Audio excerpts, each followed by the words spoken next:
o'clock. Recording in progress. Okay, it's 7 o'clock. Let's call the meeting to order. Roll call. I'll do roll call.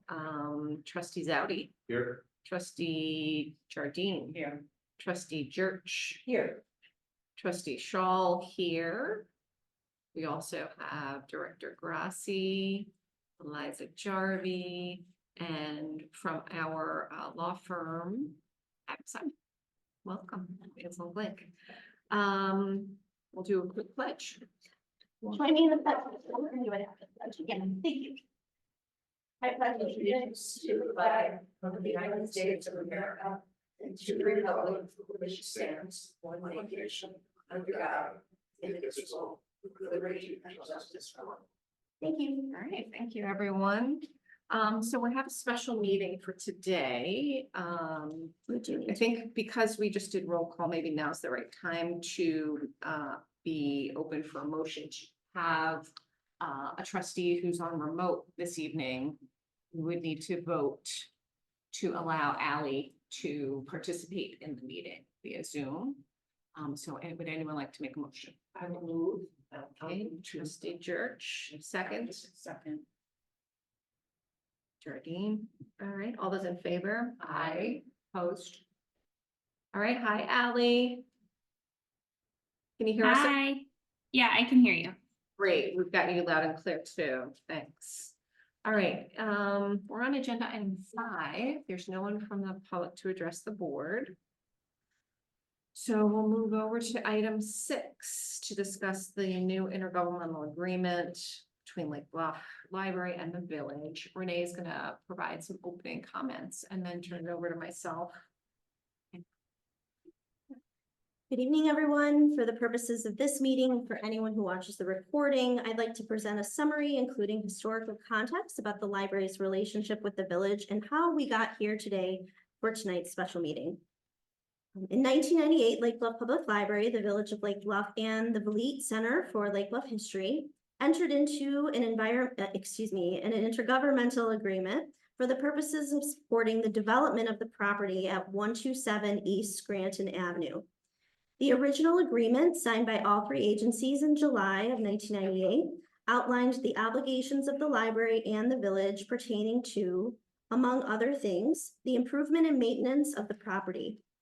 According to this public document, the obligations of the village include electric, natural gas, water, sewer, and trash, snow and ice removal at no expense to the library or the Lake Bluff History Museum. In addition, landscaping, lawn care, maintenance of the exterior of the building, and other provisions were also named, and those were subject to a reimbursement cap. The term of the original agreement was 25 years, and this intergovernmental agreement expired on July 13th, 2023. The village and the library collectively became aware of the IGA's expiration as a result of their shared correspondence regarding the library's statutorily mandated personal property replacement tax. I encourage viewers to search our website for PPRT for more information about how the library learned of approximately $88,000 of PPRT revenue that hadn't come to the library, and how the village of Lake Bluff made a one-time payment of approximately $88,000 to make the library whole. As a result of this work and this communication, both institutions posed questions to the other about how the relationship between the library and the village was defined, particularly concerning financial matters. Because of these conversations, Village Board President Regis Charlot, Village Administrator Drew Irvin, Library Board President Bonnie Shaw, and I shared the opinion that a written intergovernmental agreement would serve both of our agencies to clarify financial responsibilities and obligations of both institutions. This was January of 2024. And at that time, the village administrator and village board president agreed that they would work with their legal team to draft a new IGA. Since then, and after much correspondence, Bonnie and I finally met with Regis and Drew on Wednesday, May 1st, to discuss this new draft IGA. Now, before I pass it over to Bonnie and our attorney, Adam Simon from Ansel Blink, who will present some legal context for the discussion that will take place among the board tonight, I want to share a little bit more context about our two organizations. Both the Village of Lake Bluff and the Lake Bluff Public Library are separate governmental entities with separately elected boards of trustees. The library and the village have financial control over their own budgets, revenue, and expenditures. Village libraries, such as ourselves, levy taxes through tax levying authorities of their local municipality, which in our case is the village. Stated another way, we are not a district library with our own taxing authority. The relationship that we have with the village is such that the library relies on the village to levy taxes and fund the library. Additionally, the village's financial documents, it states that the library is a component unit of the village. However, according to our attorneys, there is no legal definition of what a component unit of government is. In short, this is not a legal term. And as a result, there is no financial mandate for the Village of Lake Bluff to support the library in any of the ways the previous IGA stated. So, because there is no legal definition of this term and the village is not financially responsible to the library by law, it is my recommendation as library director that the Lake Bluff Public Library Board of Trustees move forward with negotiations with the village and work to agree to terms, resulting in a new IGA between two institutions. This is a crucial step for the Lake Bluff Public Library as it will inform short and long-term planning efforts of the organization. So that's it. And I'd be glad to pass it along to Bonnie now for additional context. Yeah, so this IGA, 25 years in the making. Really, as Renee said, I'll just call out a couple of things to underscore what Renee said. In addition to outlining the acquisition of property at 127. You may realize that our property is split into 123 and 127. The library address is 123. The door where it says Lake Bluff Library, the glass door, it's 123. 127 is the property adjacent to it, next to it. So in 1998, the three organizations agreed as to how they were going to purchase that land, who was going to occupy building, a building that was created on that land, right? There was something else there. I think it was a private residence. It was a business. It had been converted to business. It had been converted to, thank you, Jamie. Longest serving trustee with the receipts there, so to speak. And the agreement also protected the right of the museum. It protects, because the certain provisions of the agreement from 1998 are still in effect.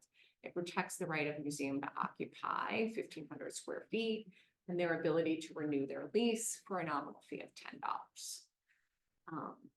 So now we're at the point where that lease could be renewed for an additional 2 terms of 10 years each. And as Renee said, kind of the provisions of the 1998 agreement that had the village reimbursing the library for some expenses has expired.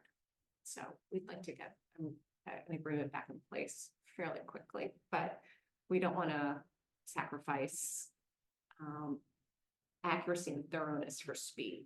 So trying to find the right balance there. Renee and I have had a conversation, an hour with Adam about a couple of things. Building and Grounds met yesterday and has some opinions on some of the things that we're going to cover tonight. So I'm hoping that we'll be pretty efficient in our decision-making this evening. I'll say, Adam, welcome. Thank you. Thanks for having me. Renee stole some of my thunder. Yeah, sorry. No, it's okay.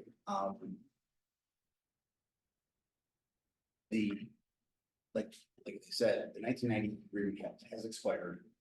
There is one piece of it that has a tail that remains in effect that survived the expiration. There's a provision in that agreement that talks about the village having a right of first refusal if the library elected to sell part of the property and it received a bona fide offer, we'd have to allow the village to match that offer. I don't want to go into great detail, but that's the only part of the old agreement that has any sustenance left. So obviously, the expiration of the old one and the expiration of the financial relationship between the village and the library has motivated the parties to explore a new IGA. From what I can tell, the motivation is to memorialize as best as possible the historical custom and practice of what's evolved here. And what's evolved here is, like in most municipal libraries, 50% law, 50% tradition. It's true. The village's obligations legally under the statute are to be a conduit through which you collect taxes. And if the library needs to raise money through borrowing for a capital project, the village board has authority to exercise discretion to borrow money on the library's behalf. The village is also supposed to incorporate into its appropriation ordinance your budget. They don't have authority to revise your budget. You have autonomy about your budget, but those three issues, they are a conduit through which you levy taxes, they have authority to borrow money on your behalf, and they include your budget in their appropriation ordinance. That's what the statute provides your mandatory relationship is. After you get past that, it's about supporting each other and trying to use taxpayer funds as efficiently as possible, because you're both dipping into the same, pool. So it's important to recognize that you have a good, you've had a long-term relationship with the village, they've supported you, and the goal is to memorialize what's existed, while also remembering that they have discretion on how far they want to go. So I'll leave it there. Okay. Thanks, Adam. That brings one question, if I may. Before the impetus for this IGA was development and building of the building next door, The old IGA. the old IGA, correct? And I'm just wondering what the relationship was before that was built between the village and, what sorts of things over and above what you just outlined as the only legal Mandatory things. mandatory thing. What was the situation before? I don't know if anybody's ever asked that. I don't know if there would be any record of that. I mean, that you're talking. Perhaps some of the individuals who signed the 1998 agreement might know. I don't know if any of them are still residents or accessible, but Another option is to, if the board chose to want to do this, is we could ask the village if they have any historical documents pertaining to the library and the village's relationship prior to 1998. Aside from the fact that they continue to be a pass-through and would levy on our behalf, that has existed since the original 1920 date. Yeah, I'm looking at the people who signed. It's Janet Nelson is no longer living in the area, and I don't know how much she remembers. She's up there in years. Fred Blacker is still around. He was like Forest. I do want to highlight one thing that Adam said in the hour meeting that Bonnie and I had with him, is that this document really should be a prospective document looking ahead. There's some language in here that is not to that end. And so the idea, do you want to take on from there what your recommendation was for that? I did say that the goal of the agreement is to memorialize the historical custom and practice. So we are looking backwards to understand what tradition is, but we don't have to recite all the things that have happened in the past. We don't have to pat each other on the back for all the things that have happened over the last 25 or 50 years. This agreement is forward-looking, and it should just be hopefully be an objective, clear, understandable to the regular person explanation as to how the library and how the village is going to support library. Beyond what it has to do. One thing we haven't yet talked about is the nature of this meeting tonight and the focus of the topics of discussion. Do you want to talk about that, Bonnie? Sure. So, you know, one of the themes that came through in terms of feedback for I think Renee during her performance review and myself was how do we make the board more efficient? So in a number of committee meetings, I've talked about, hey, maybe we move to a committee of the whole. I think one of the other things that we'd like to do is to this evening identify who we want to empower on the board to negotiate on behalf of the board with the village, so that we're not all reviewing every draft and attending every meeting with Adam, with the village, et cetera. The second thing we'd like to accomplish tonight is to kind of agree immediate next step. And we can describe, Renee and I can describe like how communication has flowed thus far. Renee is going to send out a doodle poll to all the trustees to get feedback on all of the key terms within the document right now, within the draft document. And we can talk about kind of the range of possibilities here, but Adam has advised us that, you know, we don't want to necessarily land on a specific decision tonight, so that we maintain our ability to negotiate. Yeah, it's my phone. When we spoke earlier this week, I advised that it's really not efficient to review the agreement line by line in a public setting. And I don't find negotiating in public to be a path towards success often.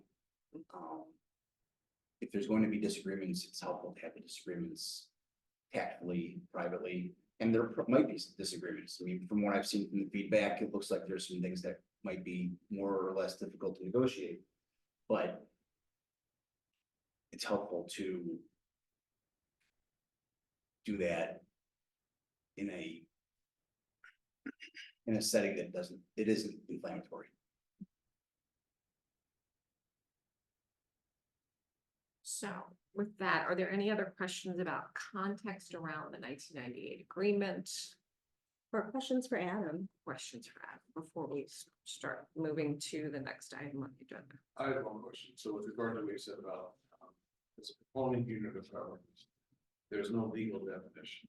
So therefore, by law, the village has no explicit obligations. But I mean, is there leverage for us in saying, well, we could, based on precedent, establish that there is some sort of legal obligation here? Like, is that a hammer, or is that leverage that we still hold over the village in terms of we've been acting in this manner for a quarter century?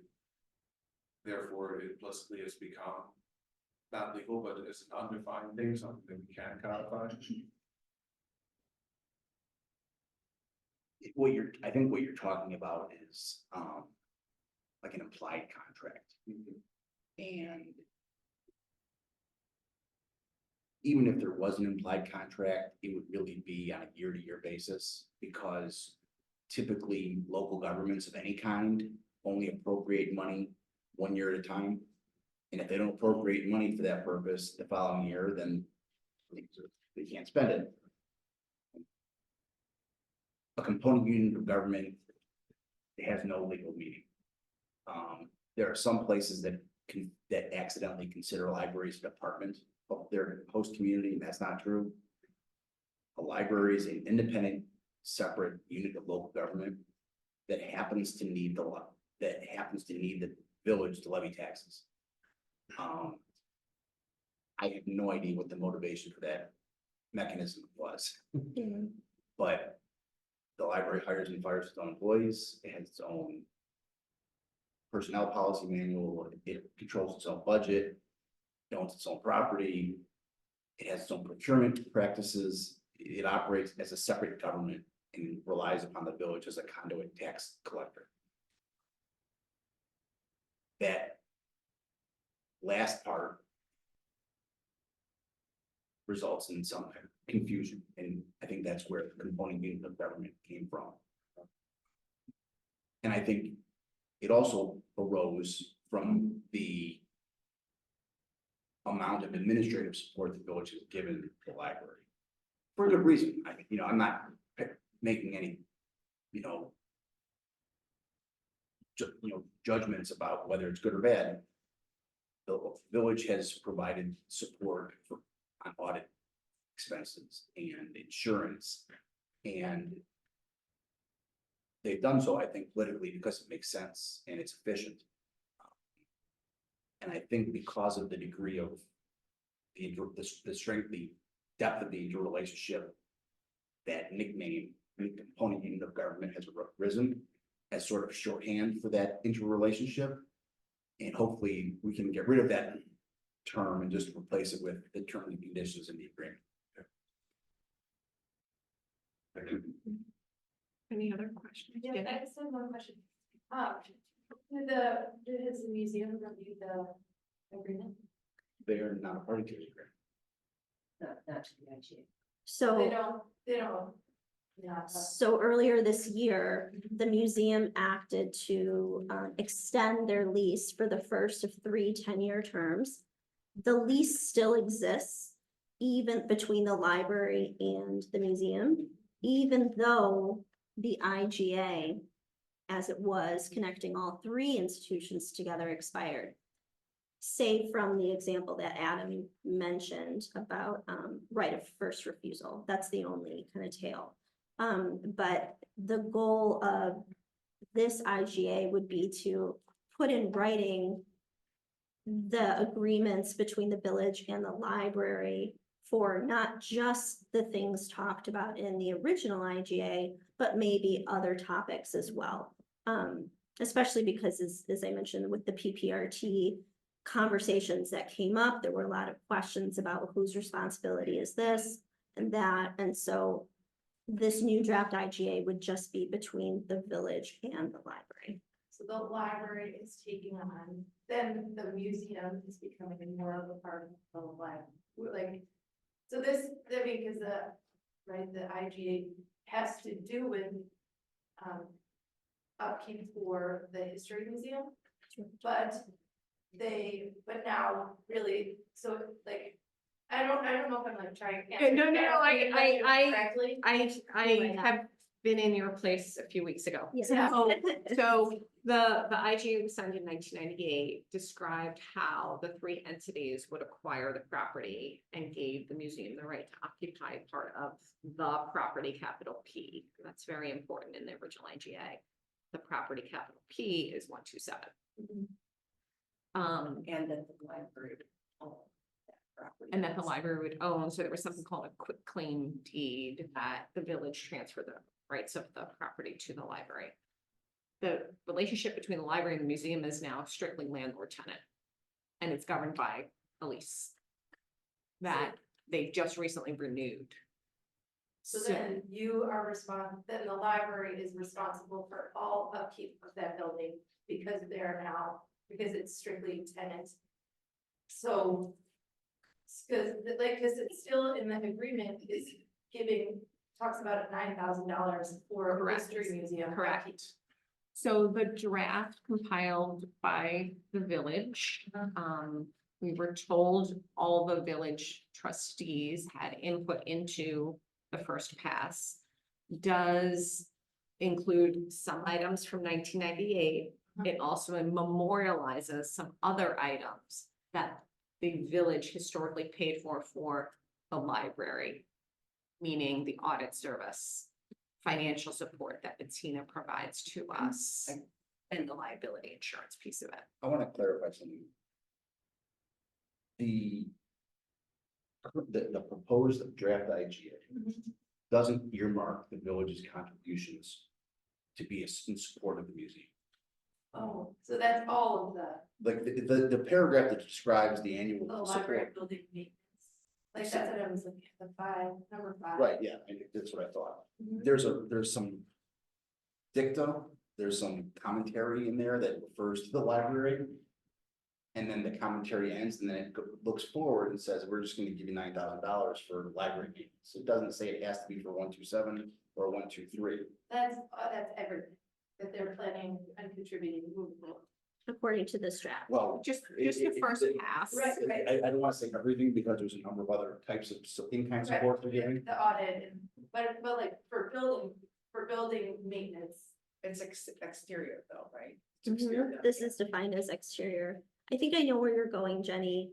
The idea that the village got into the conversation in 1998 was to explicitly support, you and I have talked about this, was the original reason was to support the creation of the museum Mhm.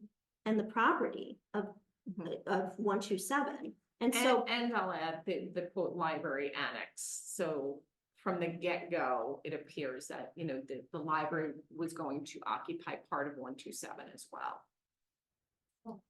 and so then the idea that we're going from one IGA with one purpose to a new draft IGA without naming the same type of reasoning, is that kind of where you're going? You're wondering why it's not more explicit that the support of the museum is in this document? No, I thought, I guess when I read it wrong, and I thought that money was strictly for the maintenance of I didn't understand that this now encompasses more of everything, so I thought it was more just the museum, and I thought that was what the village was planning to contribute every year, and that was. In addition to the other services, but yes, this current IGA draft is what they're presenting. No, that's a good question. All right. So I suggest we go to item 7, which is to identify who we want to have, who we want to empower on the board to join Renee in negotiating with the village for the new IGA.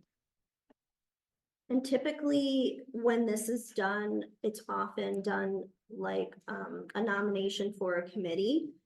So any member of the board could nominate another member of the board to be a part of the negotiating group.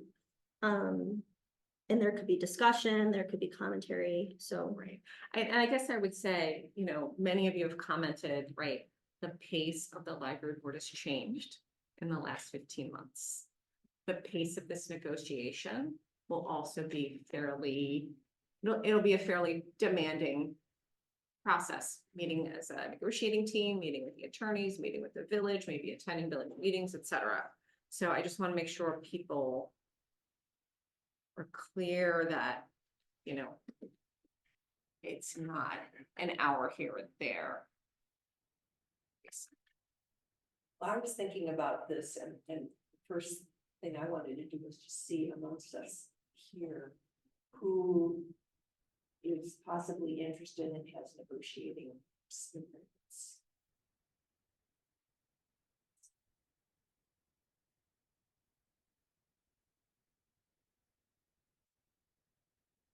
Eliza, is Ally saying or doing anything to indicate that she has a negotiating experience?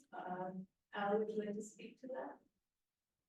I can. I will say that while I do not have municipal negotiating experience, I do have the experience with negotiation between larger management organizations, and I don't want to use the word component now to not confuse with the other term, but I do have experience with negotiating with like individual entities with larger management organizations that serve as an umbrella. Thanks, Ally. I just want to make sure that everyone is included, including our virtual attendee. And I don't feel this any of those categories. I don't want to speak for him since he's not present. So I would like to nominate Ally to be part of the negotiating group. You need a second? Eventually, yeah. I will second. Any discussion? Well, why don't we talk about how many people you want to have on the delegated, on the negotiating committee? One of my questions regarding the negotiating committee is, do we run the risk of being at issue with OMA if there are two members on the negotiating committee who happen to be a quorum of a committee? Each committee stands on its own. Mhm. I mean, Well, or could the negotiating be delegated to a committee? A already defined, Well, yeah, that wasn't my Established question, but that's another good question. So for example, if the two people on the negotiating committee happen to be a quorum of one of our standing board committees, does every time that they get together require public posting of a meeting, and do the OMA regulations get tripped? so each of your committees is established for a particular purpose. Correct. And so when the members of that committee meet to talk about the business of that committee, Mhm. it's a meeting. But if they get together to talk about business that's not germane to the purpose of that committee, Mhm. I mean, like, you sort of have Chinese walls between the purpose of one committee. I mean, we talked about this on Tuesday. I don't think we need to form a committee. I think we just want to delegate negotiating power. I think that's better. Yeah, I think it's True. impressive. The reason I ask is because in the example, we have a long-range planning committee. Is this long-range planning? This feels like long-range planning, not in the same way that necessarily it's defined, but the conversations that could happen among those that have negotiating powers could be anything relating to any library service. Yeah, I saw that you guys have a grounds committee, and there's parts of this that touch upon. Yeah, same, Building and grounds, there's parts where they talk about long-range financial, same. so it's multidisciplinary, so I don't know if it necessarily requires that you assign it to one of your standing committees. I just don't want to run into issues with OMA, that's all. Yeah, you know, the best way to do it to avoid situations with OMA is not to form a committee and just to delegate authority to a couple board members to meet with the village on behalf of.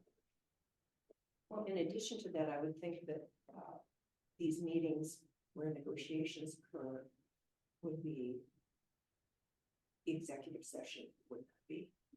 Not necessarily. No? Well, the executive session only occurs if you're in a meeting under the open meetings act. If you just have, if you have less than a quorum of the library board, less than a quorum of the village board, you don't necessarily have a meeting under the open meetings act. Gotcha. But still, what goes on, what is being said in that, as you said before, is a private, not a public. Yeah, forum, thank you. And so I would not think that we would be taking minutes to publish and share. This is the first time this board has really done this before. And because there have been other instances with other Lake Bluff agencies having conversations and then things being shared with the public after the fact, I just want to make sure that we're doing what our lawyers advise us. That's all. Absolutely. Thank you. They finally show up. Second. Like, we still have a nomination on the table for Ally, which we didn't close yet. No, it's okay. We just need a. okay, so roll we call. had a nomination for Ally by me, second by Jamie. All those in favor? Aye. Opposed? Nay. Okay, congratulations, Ally. Thank Thank you. you, Ally. Okay, we have a second nomination on the floor, myself nominated by trustee Zadi, seconded by trustee Jardine. All those in favor? Aye. Aye. Opposed? Thanks, Ally. I'll abstain. No, I'm just kidding. Happy to do it. All right, anyone else? Now you're getting close to the majority. Yeah. Okay. Really can't. Then item number 8. So everyone has reviewed and has received the copy of the draft terms from the village. And the next step is for us to respond to the village with our comments. Similar to the way we approached PPRT, what we did was when we responded formally as a board to the village, we sent a letter to the entire village board as opposed to just back to their called leadership team, which are really egregious. So that's an option of how we can respond. I just want to pause here and see if people have any questions, comments, suggestions about the immediate, not the content, but the how we respond to the village. I would be inclined to try to get time with Regis, whether or not it's with Drew present. I think great if it's both of them, but I do feel strongly about the relationship building aspect of this process after PPRT negotiations, and think that leaving any interpretation of text or like written communication, interpretation of tone, I think can be very powerful, as we saw with PPRT. So I do think if we can respond to them with through a meeting in person, that would be ideal. And then following up with written communication, summarizing this is what we discussed, I think is always smart. But I would say in terms of the how, I would prefer to approach it that way. One piece of context I want to share with the group, just to reiterate, in the meeting of May 1st, which we didn't really talk too much about, if anyone has any questions, we can go over that, how that went. Bonnie and I were told that the entire village board has informed the draft IGA that we were presented. So that may or may not change or influence any thoughts, as opposed to this draft being just brought up by Regis and Drew. So just wanted to reiterate that point again. Yeah, that is a good segue, because I was gonna also suggest we have other members of that board, and perhaps there's merit in some individual outreach to them as well. Not to be disingenuous to the conversation with Regis, but that, we want to make sure that everyone understands the financial implications for the library of what these small decisions for the village. Mm-hmm.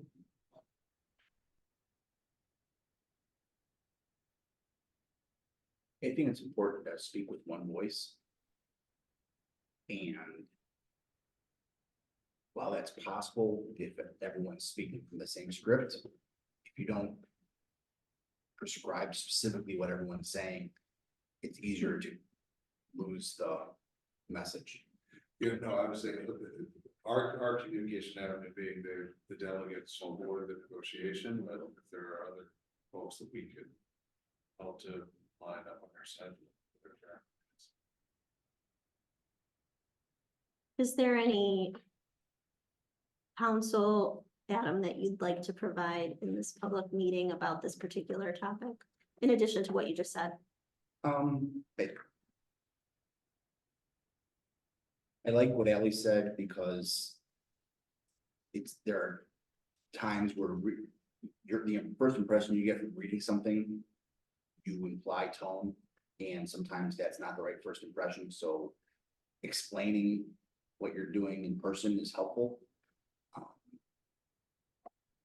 But there also is some value to presenting a 50,000 foot level type response to say, I can't speak for you because this is a business policy decision, but like, we appreciate your interest in supporting the library. You're excited about pursuing an IGA. We invite the village to delegate negotiating authority to a couple members so that we can meet and find a mutually acceptable solution. And at that point, we could state who has been voted on as taking on negotiating powers for the library board.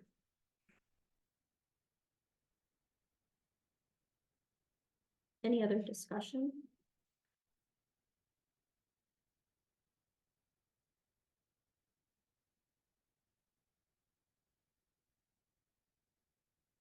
Okay,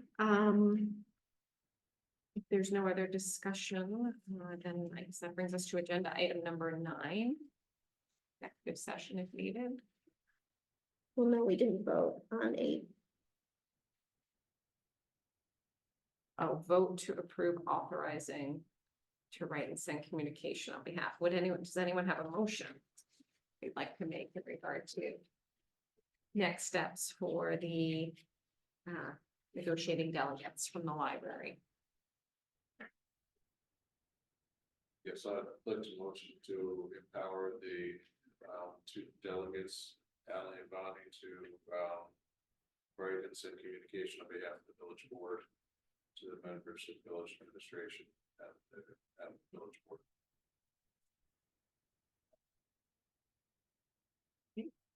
Thank you, Matthew, from the library. Yes. To village board and village administration. Good. Got it. Okay, is there a second? Second. Cindy, thank you. All those in favor? Aye. I, Gotcha, Ally. Opposed? Abstain? Okay, motion carries.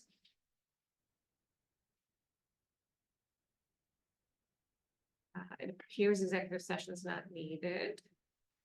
Any and all other business? Did you want to say something? I do want to just mention next steps. So now that Ally and Bonnie have been authorized to be negotiating powers for the full board, one of the first things is that we together, I will work with them to draft the communication. I think your recommendation is really well stated. Keeping things general at kind of a 50,000-foot level.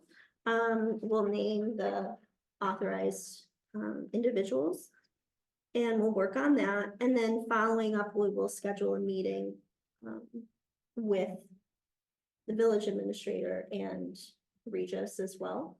In addition to that, in order to prepare for that first negotiating meeting, as Bonnie mentioned earlier, I'm going to be putting together almost like an online survey to start gathering direct feedback, almost like decisions, but at the same time, just you expressing preferences for different items within the IGA so that they can represent effectively the wishes of the board.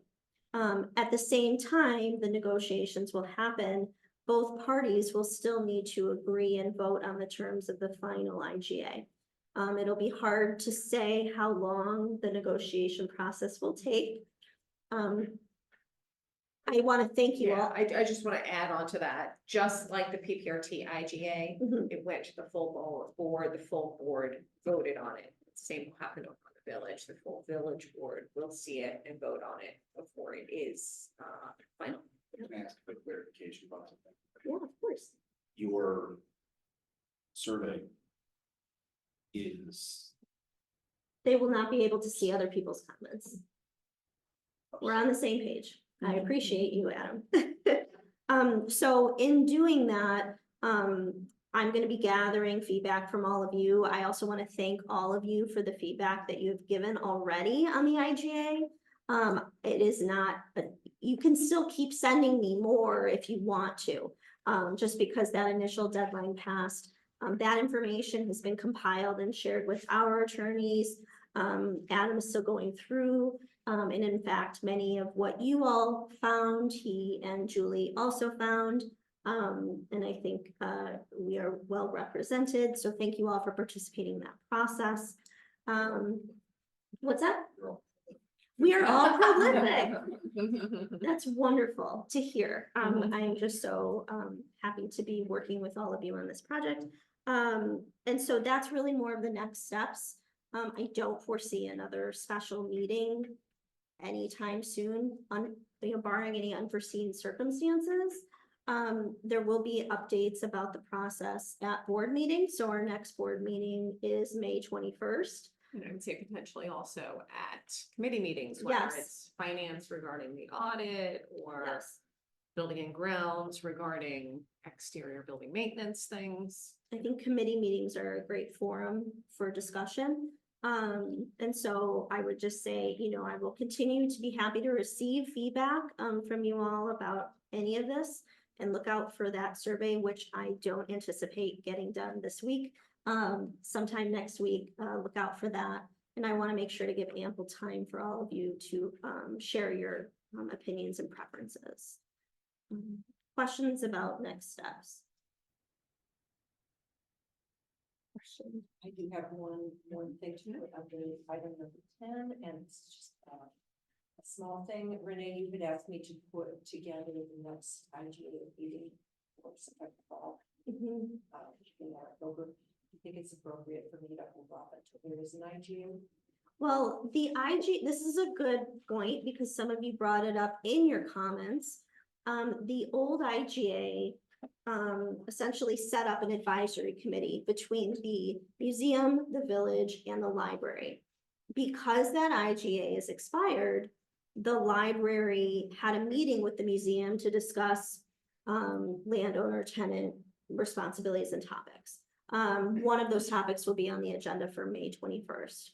That said, we don't have a definition or we don't have a defined understanding of if the advisory committee will move forward in this new IGA that wasn't addressed. And that may be something that needs to be addressed or will be addressed. So I think the library, I think we still want to meet with the museum. At the same time, I don't know what the village's role will be at that point, so I'm open to you making your decision, like at your discretion, if you'd like. Well, I feel like we'll be meeting the library, probably you and I will be meeting with some people with the exhibits. Yes, yes, and that's planning that can happen outside of an official Yes. IGA. Yes, exactly. So, you know, if there's anything else that comes up, we can certainly talk about it at that time, but Yeah. it's just seems to me to be prudent to wait until we have an IGA. Yeah. And see if we can get a provision in the new IGA to have these regular meetings. Adam, what were you gonna say? What the dialogue you just had was in relation to things that are already on the agenda, but I should remind you, because it's a special meeting, we can't really have open forum, we have to stick with what's on the actual agenda. Okay, so even any and other business, Unless it relates to things that are already on the agenda, because it's a special meeting, it's not as liberal as a regular meeting. that's great, scoping, thank you. So really, the number 10 shouldn't be on the agenda for special meetings. Correct. Thank you. We have great legal representation. It was germane to what we already talked about. Well, I still have everyone on the line. Do we have an official record keeper to create minutes from today's meeting? I have them. Awesome. Thank you, Ally. Yes, we do. Yes, we do. We do. We still issue written minutes. No, All right. Anything else? Okay, I will move to adjourn the meeting. at roughly 7:50 p.m. Yes. Trustee Church Yes. first, Zebby second, all those in favor? Aye. Aye. Opposed? Thank you, Ally. Abstained.